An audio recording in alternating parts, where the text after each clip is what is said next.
Hi folks, you're with Tacitus today, your pushback channel, and thank you for joining this audio live stream. Please listen to this presentation as you would a radio broadcast. In this essay, I'd like to talk about an issue that probably has wider social ramifications than maybe we're picking up on at first glance, and which is the number of nightclubs and even bars, the sort of, you wouldn't call them nightclubs necessarily, but the sort of bars where you've got the classic sort of people hanging out, boy meets girl, all that sort of stuff. Now, they're closing down at a rapid rate all across the Western world, whether you look at Sydney or London or wherever. Now, there may be some places where they're not closing down at the same rate, but it seems odd that the closures are at a similar pace wherever you look. Now, some of them are changing. I've noticed now some of the nightclubs or what were nightclubs, they're selling out to property developers because the property prices are so high now. You can make more money out of selling out to a property developer to build apartments than you can running the nightclub. So there's maybe economic reasons in this as well.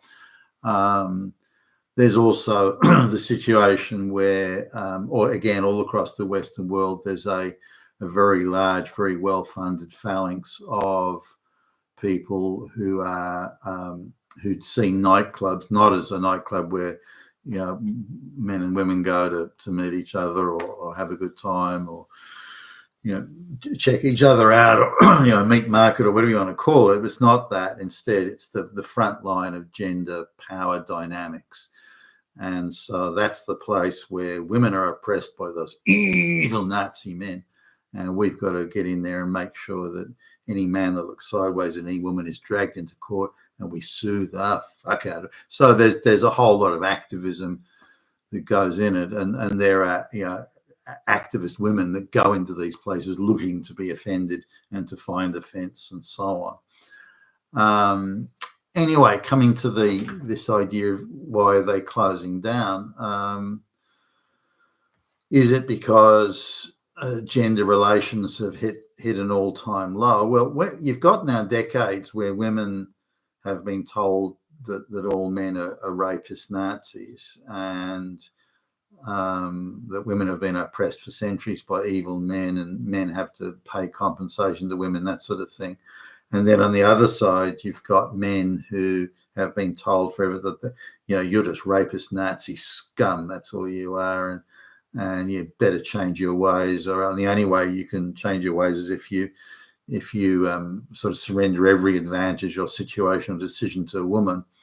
You still take the responsibility, but she gets to make all the decisions. That, trying to do that sort of game, which is, again, it has a cumulative effect given it's happened over generations. Now, it's affecting the wrong people in the wrong way. For example, if you look at the two-tier policing, the police decide to be big and tough and really do rigorous tough guy policing on people who are most likely to abide by the law. So a law-abiding citizen, we're going to get tough with you, but with those least likely to abide by the law or to accept responsibility that they should and must and abide by the law, then the policing is much, much more relaxed with them. So if you get two groups screaming at each other, one is the Arabic group talking about, I don't know, Gaza genocide or something like that.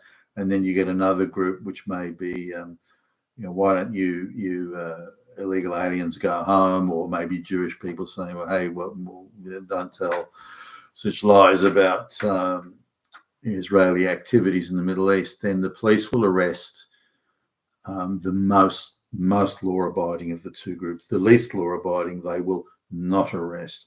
And we see this divide sort of, I think, plays out in gender relations as well.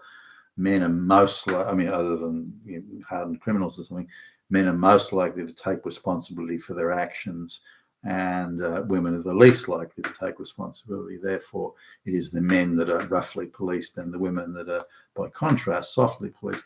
There was a recent court case in Australia where a woman was offended by a supposed misogynist comment made by a man, a drunk man at some drug-fueled, drunken party. So she decided to set fire to him, and causing him very substantial injuries that will handicap him for the rest of his life.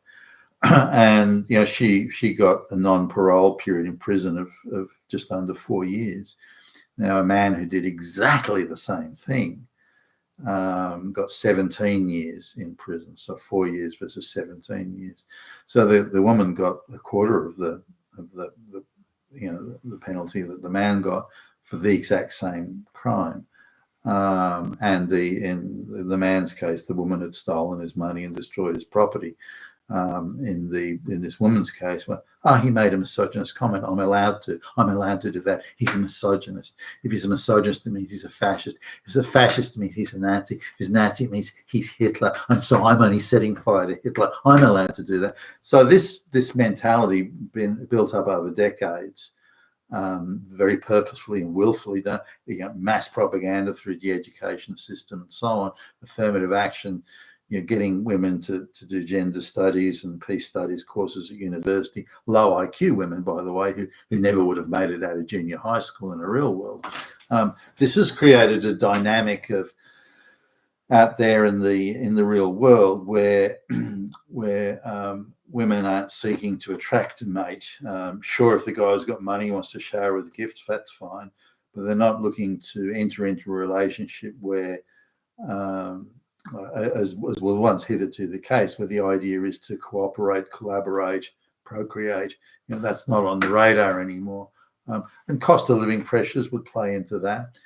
Now, on another side of it, in terms of women trying to make themselves appear attractive to men to attract a man.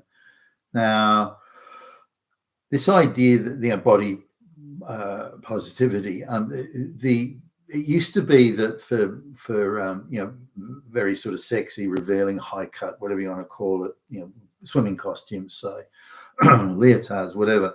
The narrative around back in, certainly when I was a young man, was this is a bathing costume only for the most confident girls. Now, to be confident, you had to look hot. You couldn't be confident and not look hot. You couldn't be a substantially overweight person who was confident, who would then wear this very brief, swimming costume. But that's changed now as well. The idea is that I can just assert that I'm beautiful or sexy, and I can wear the same outfit that she can. She's got a really hot body, and she works out and exercises and diets carefully. But just because I weigh 10 times what she does doesn't mean that I can't wear that bathing costume.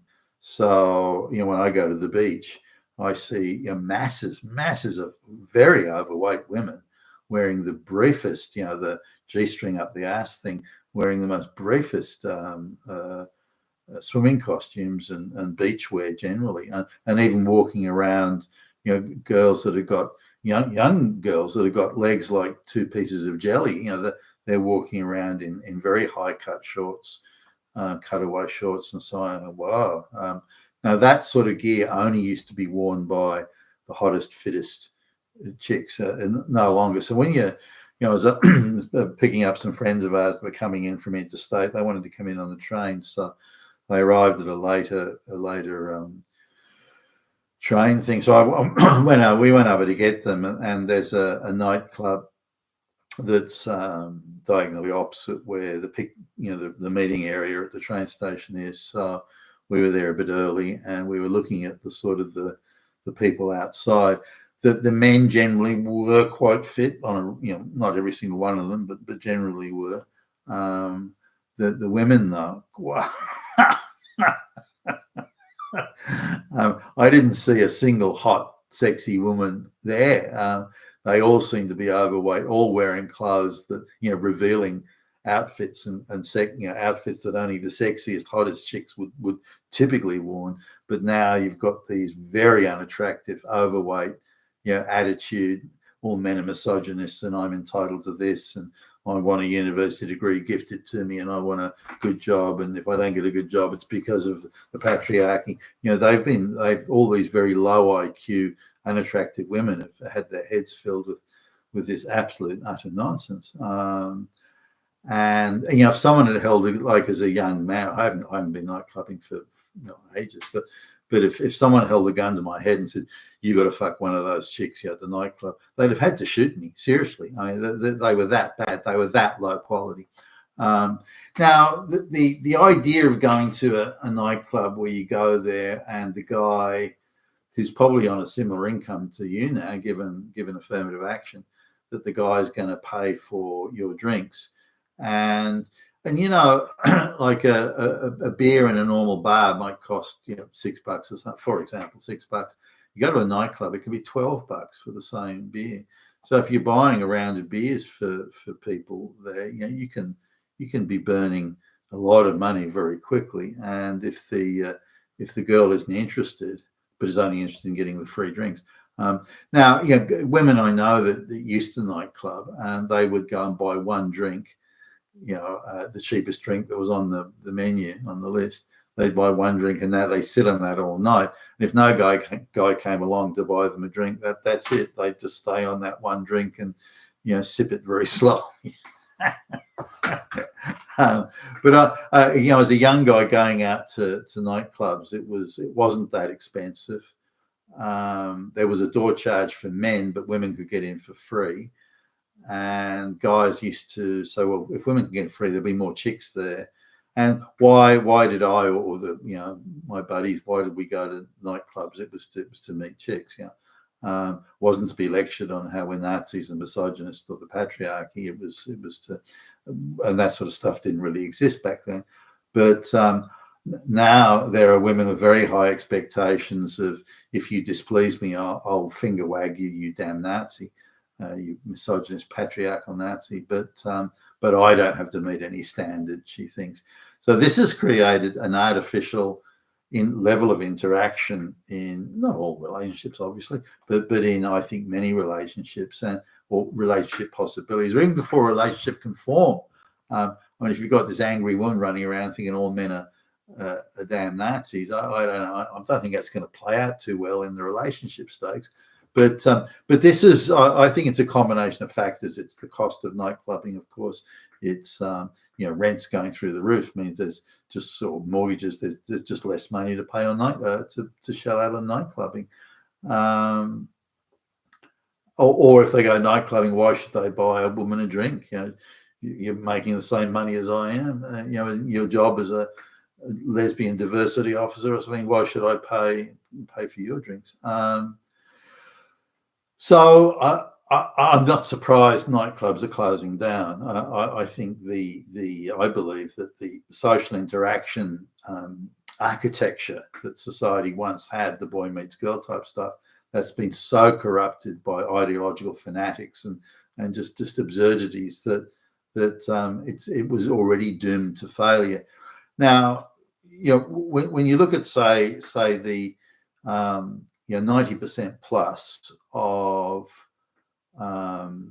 violence against women, which is a huge thing, and every few months they like kind of this government gets tough violence against women, and they always depict it's middle class straight white men that are the perpetrators.